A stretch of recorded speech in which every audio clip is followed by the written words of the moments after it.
Hello friends, Katy here with Eastwicks Paper and Ink. Thanks so much for stopping by my channel. Today we're celebrating my friend Nancy May, the Handi Scandi, and she's celebrating her 500 subscriber milestone here on YouTube. We have lots of stuff that's being given away. That's going to be all listed in the description box below. This is a Case the Creator hop, so we are casing one of Nancy's projects. I do want to note that this is a hashtag driven hop, so be sure and click the hashtag HandyScandi500. To follow along on the hop, and so that you can have all the chances to enter into these giveaways for your chance to win. Now, as I mentioned, we're casing the creator, so this is Nancy's project and this is my project, and so we're just going to get right into it. And the products I'm going to be using is the Slimline Leaf Border Die from Cat Scrappiness. I've got some hot press watercolor paper, and I'm going to be using some pigment powders. Nancy used some oxide inks. I don't own any, so I thought I'd try this out with my pigment powders and see how it turns out. So for the powders, I've got coral pink, watermelon, and dragon fruit. Again, I'm using hot press watercolor paper. I will be pulling in my perfect pearls to activate them, and then I've got a Pink Fresh Studio stamp set that I'm going to use, and a couple of other things.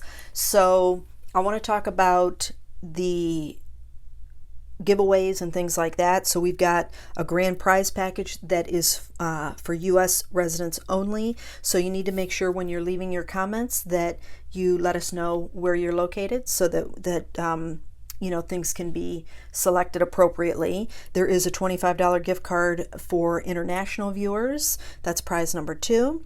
And then we've got a $25 gift card to Pear Blossom Press, and we have a $25 gift card to Stampin' Munchkins. Also, we are giving away the projects that we're creating today. So the project that I've created today, I'm going to give away to one of you all. So to enter into these giveaways, you need to make sure you leave a comment and you're subscribed to the channels. Very simple. Again, you're going to click on the hashtag HandyScandi500 to follow along on the hop. I also want to let you know that the lovely Lisa Mensing is hosting a very generous and specific giveaway to her channel, so be sure and check her out while you're hopping along. Everything is going to be listed in the description box below, including when the giveaway ends, so be sure and check that after you've watched the video, and subscribe and leave your comments, and you'll be entered in for a chance to win. Okay, so as I rambled through all that, you saw me just kind of putting everything together. Now this green panel of leaves I didn't do on camera because I had that done. I did a project back in June, and I had this panel, and I thought that it would look really pretty with this particular background. So I'm using that, and I'm just using a fan brush to splatter on some of the Starry Colors palette by Kuretake, and that's going to give us some nice shimmer and shine. And here I'm adding some liquid glue, and then I'm going to adhere that on to our newly dyed panel, and then we're going to put our card together. Super simple, quick and easy to make. You can do this with any of your pigment powders. I'm using Procyon dyes because my husband and I like to make tie dyes, so I have tons of them, but you can use anything. And so here's the Blooming Bouquet stamp set from Pink Fresh Studio, and the stamp sets that I'm going to use, the stamps that are in that set is the word you, and then the other sentiment, deserve all that's good in the world. So Nancy had heat embossed in gold, and I was afraid that the gold would get lost. So I opted to go with the VersaFine Onyx Black ink because I also wanted to mount this onto a black card base.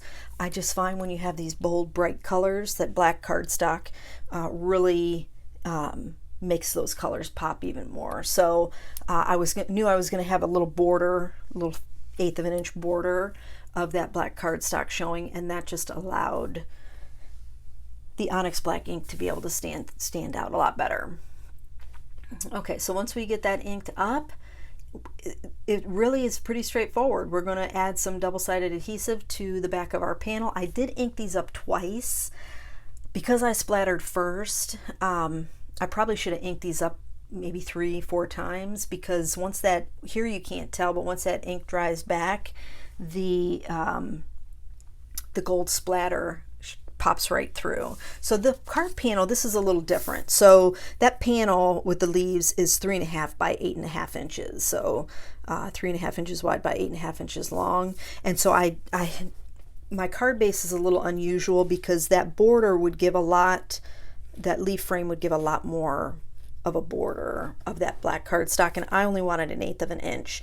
So as I showed on the screen, I cut my panel to 8 5/8 long by 7 1/4 inches wide, and then I scored at 3 5/8 inches, just so you can hear that and not have to pay attention to the screen if you're not watching. Again, I'll list all that stuff in the description box below, because it's, you know, it's a different kind of sized slimline card, because I didn't want to have a big bold border of black. I just wanted a little bit. And here you saw I added, I ended up gluing all my leaves down, which Nancy did not.